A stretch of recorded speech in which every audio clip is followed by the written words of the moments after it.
All right, 2017, speaking of the lottery, many people feel like they hit the jackpot if they were invested in the stock market this year.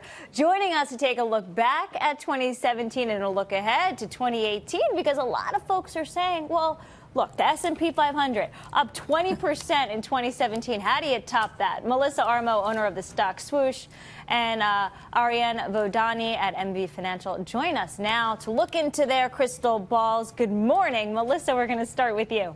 Good morning. What a year it was this year for the market. The market is the winner this year, let me tell you. What happens, Melissa, in 2018? Do we still go up? I believe we still go up. There would have to be some kind of catalyst for the market to have any steep pullback or change trend right now, and there could be some type of geopolitical event that would create that to happen. But right now, it's smooth sailing. The market had the best year that it has ever had. And I know people know that the market's run up, and everyone's been talking about it all year. But I'm telling you, the market had the best year it ever had this year. And here's why. It made more brand new all-time highs this year than it ever has.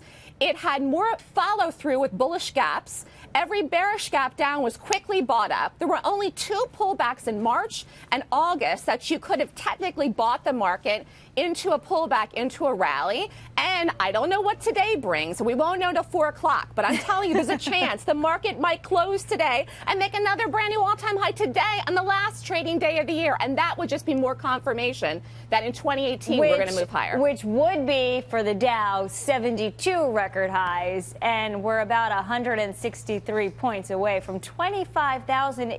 Light volume. Well, we'll see some window dressing, which could spike volume near the end. But anyway, it could happen with one good rally. Ariane, let me bring you in here, because Melissa spoke about catalysts that could derail this party that we've enjoyed in our 401ks and investments in 2017. Besides geopolitics, could something like messing up some trade deals, or what are the catalysts that you see that could pull down this market? Sure. Well, we're overdue for a correction, no doubt about that. But a black swan is really the only thing I could see really derailing, or a great change in the fundamental picture. As long as earnings continue to stay strong, I think money will continue to flow in from the sidelines. We're at the late stages of a bull market, and I don't really see anything, like Melissa said, changing in the fundamental overall picture. I think that we've shrugged off every type of worry, or investors have shrugged them off for the last 2 years, and we'll continue to see that happen. And it's been a complacent market, but it's also a strong economic picture, or a stronger one. So yeah, more of the same. And speaking of earnings, are expected to grow 12% next year. All right, well, if you take a look at the Dow and the winners and the losers this year, a lot of folks are saying, if you look at the beaten up Dow stocks, GE being one of them, down sharply 2 years in a row, that, for instance, is a stock to buy in 2018, Melissa. I would not buy GE right now. I'm sorry to say it. It's a lovely company. However, the fact is the stock's in a downtrend. And, you know, technically speaking, you don't buy stocks that are in a downtrend. You buy stocks that are strong. One of the big winners this year is Facebook. Facebook closed at the end of 2016 around 115, and it made highs this year. Again, brand new all-time highs up to 184. Facebook moved 50%. So we're talking about the market. The market moved over 20%. Facebook moved 50% in a year. Facebook is a good buy. Amazon but is a good buy. Isn't it too expensive? And you say Amazon, you say Facebook. I'm going to add Apple, and I'm going to add Microsoft to that, Ariane. Those are the top 4 tech funds in the S&P 500. This is what a lot of people own. I mean, do you keep buying, or do you say, all right, they've cooled off recently, minus Amazon. Maybe we sell them in the new year?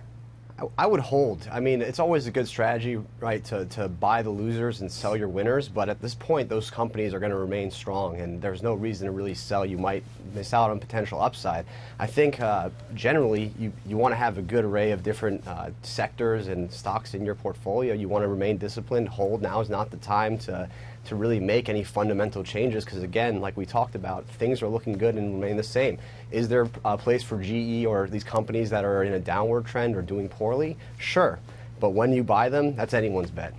You guys are too optimistic for me. I mean, I'm loving it, but, you know, I'm trying to play devil's advocate here. I got one. Oil. As of late, strong energy market. However, the energy sector is down this year. One of just 2 sectors in the red for 2017.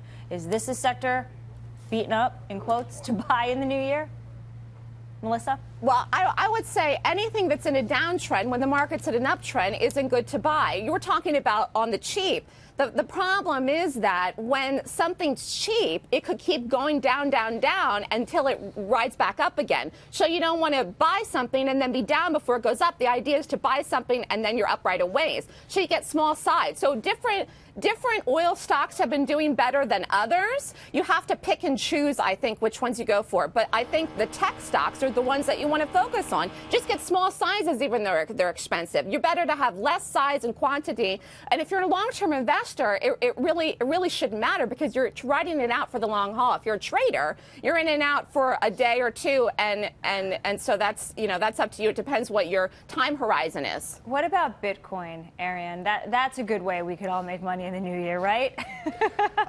You just keep hearing about it, don't you? We're not recommending to our clients to buy Bitcoin. We got a lot of questions on it, and I'm personally staying away from it. The risk is off the charts, even though everything looks rosy and you hear about it every day and you hear about these success stories. Again, we're here for the long-term growth and, participating in market growth, and Bitcoin is just a little too speculative and there's too much craze around it. And we hear about all the hackings and everything else and what governments around the world are warning against in the cryptocurrency market. All right, Melissa, Ariane, good to see both of you. Thank you for the optimism. Happy New Year. Thanks and for to an having even me. better 2018. Hope to see you then.